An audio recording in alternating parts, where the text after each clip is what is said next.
روایت ہے عبیدہ بن ثابت رضی اللہ تعالیٰ عنہ سے، فرماتے ہیں کہ فرمایا نبی کریم رؤوف الرحیم صلی اللہ علیہ وآلہ وسلم نے، حالانکہ آپ کے پاس صحابہ کرام کی ایک جماعت موجود تھی، صحابہ کرام کی ایک جماعت وہاں بیٹھی ہوئی تھی، تو آپ نے فرمایا کہ مجھ سے اس پر بیعت کرو۔ کن چیزوں پر جی؟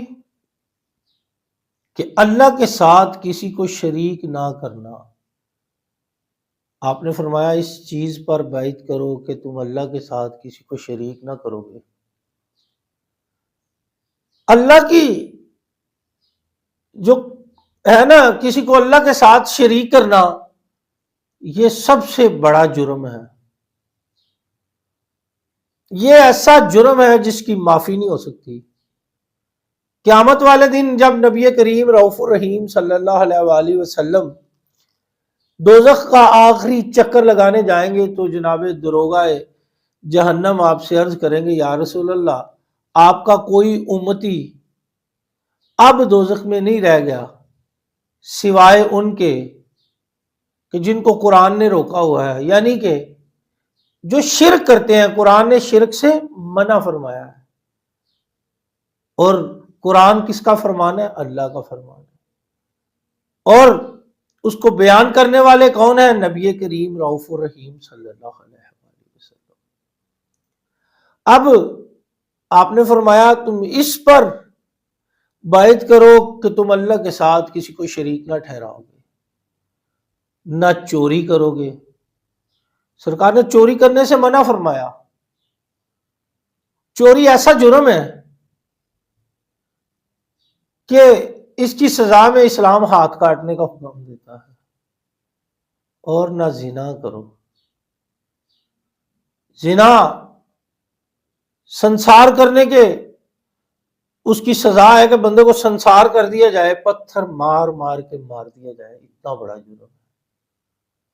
اور اپنی اولاد کو قتل نہ کرنا، یعنی کہ اپنی اولادوں کو قتل نہ کرو۔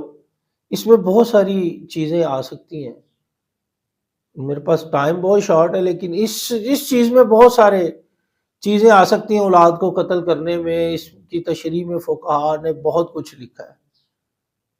اور نہ اپنے سامنے گھڑا ہوا بہتان لگانا، یعنی کہ کسی پر بہتان نہ لگانا جو خود سے ہی گھڑ لیا ہو، جو اپنے طور پہ ہی آپ نے بیان کر دیا ہو اور دوسرے بندے کو پتہ بھی نہ ہو، لیکن آپ اس پہ بہتان لگا رہے ہیں۔ کسی کی اچھی بات میں نافرمانی نہ کرنا، یعنی کہ اگر کوئی اچھی بات کہے، آپ کو سمجھائے، تو اس کی بات کو سمجھ آنا ہے، اس کی نافرمانی نہیں کرنی۔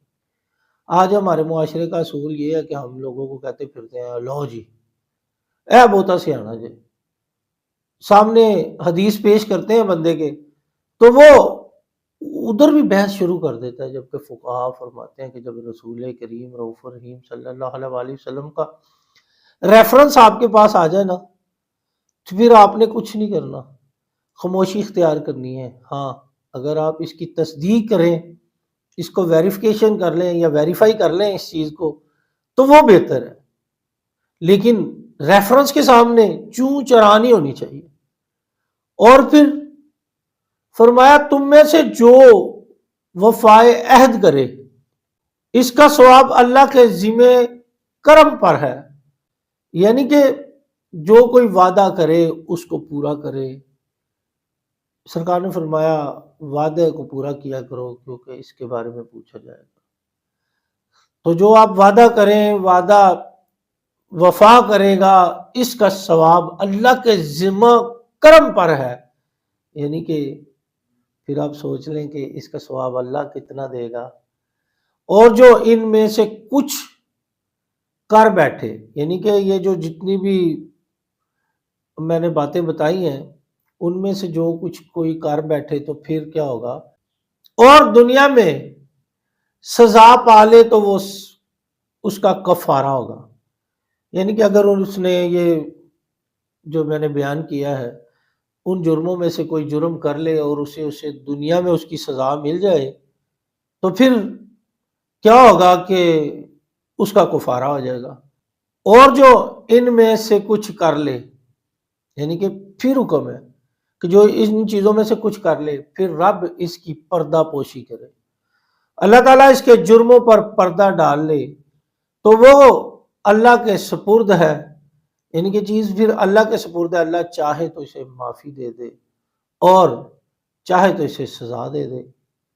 لہذا ہم سے اس پر آپ صلی اللہ علیہ وآلہ وسلم نے بیعت لی، اور ہم نے، صحابی فرماتے ہیں، ہم نے اس پر آپ سے بیعت کی، یعنی کہ صحابہ کرام نے پھر اس چیز پر بیعت کی کہ ہم شرک نہیں کریں گے، چوری نہیں کریں گے، زنا نہیں کریں گے، اپنی اولاد کو قتل نہیں کریں گے، اپنے سامنے گڑا ہوا بہتان نہ لگائیں گے، کسی اچھی بات میں نافرمانی نہ کریں گے،